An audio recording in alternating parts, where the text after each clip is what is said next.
The evening air was thick with the scent of magnolias and fried catfish, the unmistakable aroma of a Louisiana night. Shreveport's town hall, an old red brick building with towering white columns, stood as a symbol of tradition, of voices gathered in unity, of a past that refused to fade. Inside, the worn wooden floors creaked beneath the weight of anticipation. The chairs were filled with an audience that had seen America change before their very eyes, veterans who had once fought for the country's soul, grandmothers who remembered milk deliveries and rotary phones, men who had worked their hands raw to provide a better life for their children. These were the people who had lived through history, who carried the weight of its lessons.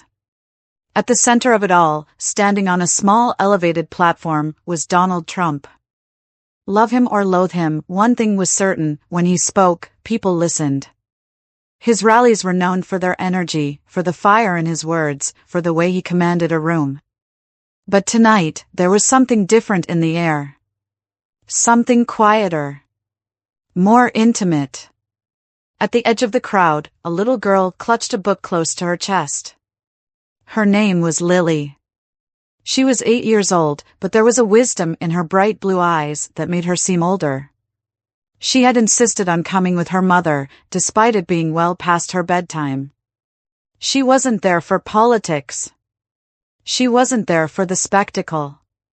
She was there because of a promise she had made, a promise whispered at the bedside of a frail, fading woman who once told her that questions had power.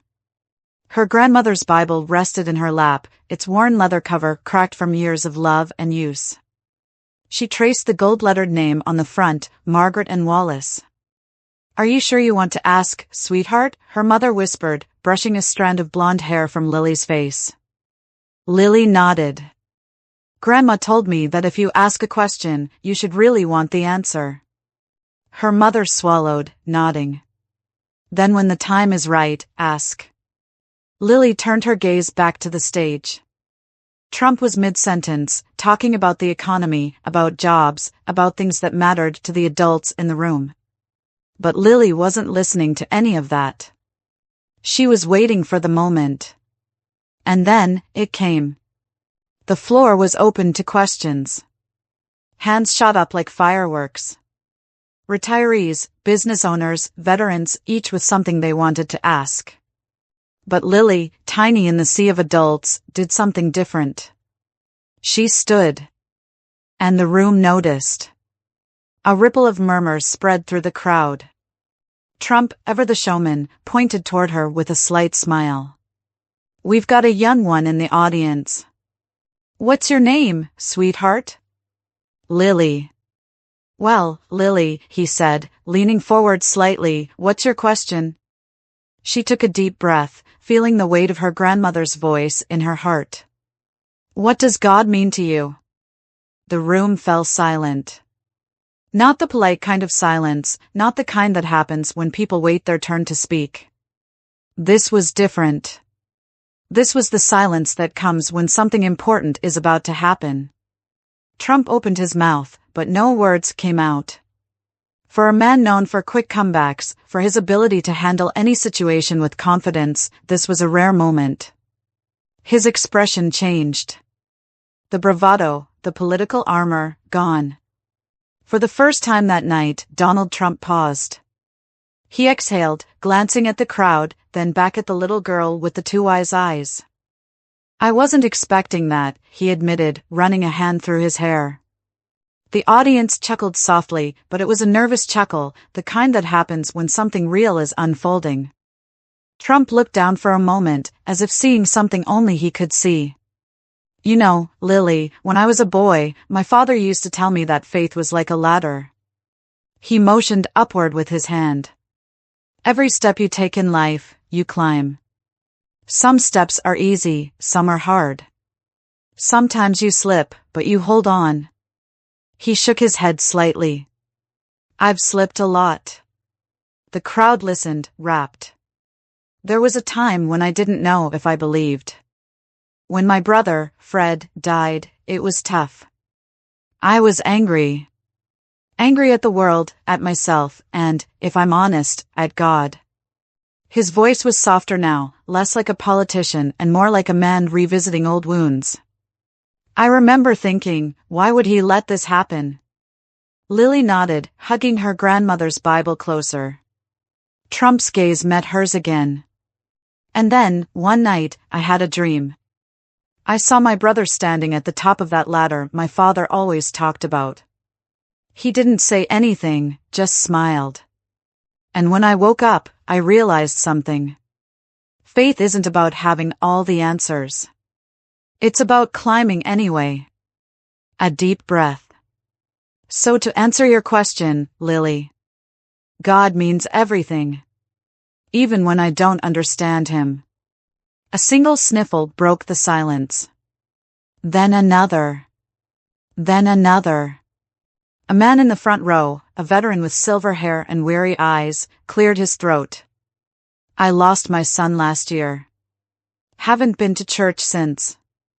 Maybe I should go back. An older woman, clutching a handkerchief, whispered, I've been angry at God too. Lily's mother reached over, squeezing her daughter's hand. You were right, sweetheart, she whispered. Questions do have power. As Trump stepped down from the stage, he bent slightly toward Lily. That was the most important question anyone's asked me in a long time. Lily's voice was small but certain.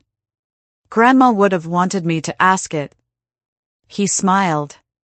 She raised a good girl. And with that, the town hall wasn't just about politics anymore.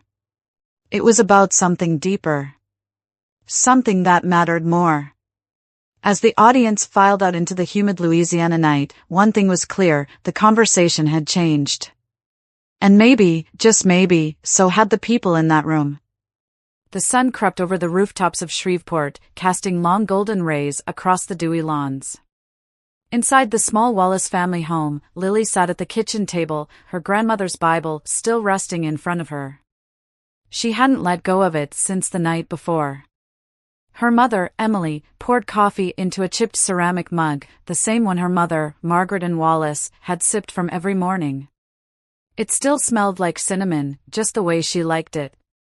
Emily traced the rim with her finger, feeling her mother's absence like a weight on her chest. You made quite an impression last night, kiddo, she said softly, taking a sip. Lily looked up. Did I do the right thing? Emily set the cup down and kneeled beside her daughter. You did something people are scared to do. You asked a question that made everyone stop and think. That's always the right thing. A knock on the door interrupted their moment. Emily furrowed her brow.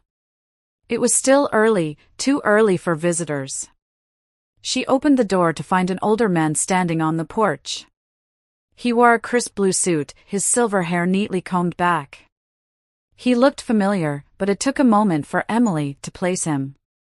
Mrs. Wallace? He asked. Yes. He extended his hand. My name is James Whitaker. I work with the campaign. Emily's breath hitched. The campaign. As in Trump's campaign. Lily peeked around her mother's legs, her small frame half hidden behind the door. James smiled. And you must be Lily. Lily nodded cautiously. I'm here because Mr. Trump wanted me to personally thank you. He couldn't stop talking about you last night, James said, his expression kind. He said your question made him think about things in a way he hadn't in a long time. Emily felt her knees go weak. I don't even know what to say. James hesitated, then pulled a crisp white envelope from his jacket pocket. He also wanted me to give you this. Lily took it carefully, peeling it open with small, trembling hands. Inside was a handwritten letter.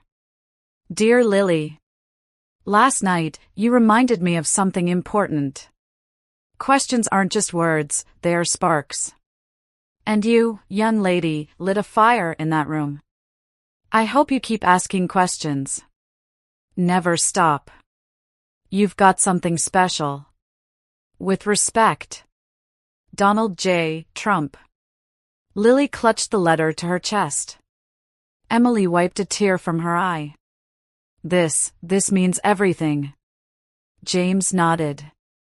And there's one more thing. He hesitated, as if unsure whether to say what came next. He wants to invite Lily to an event in Dallas next week. Nothing big, just a chance to meet him properly. If you're comfortable with it, of course. Lily's eyes widened.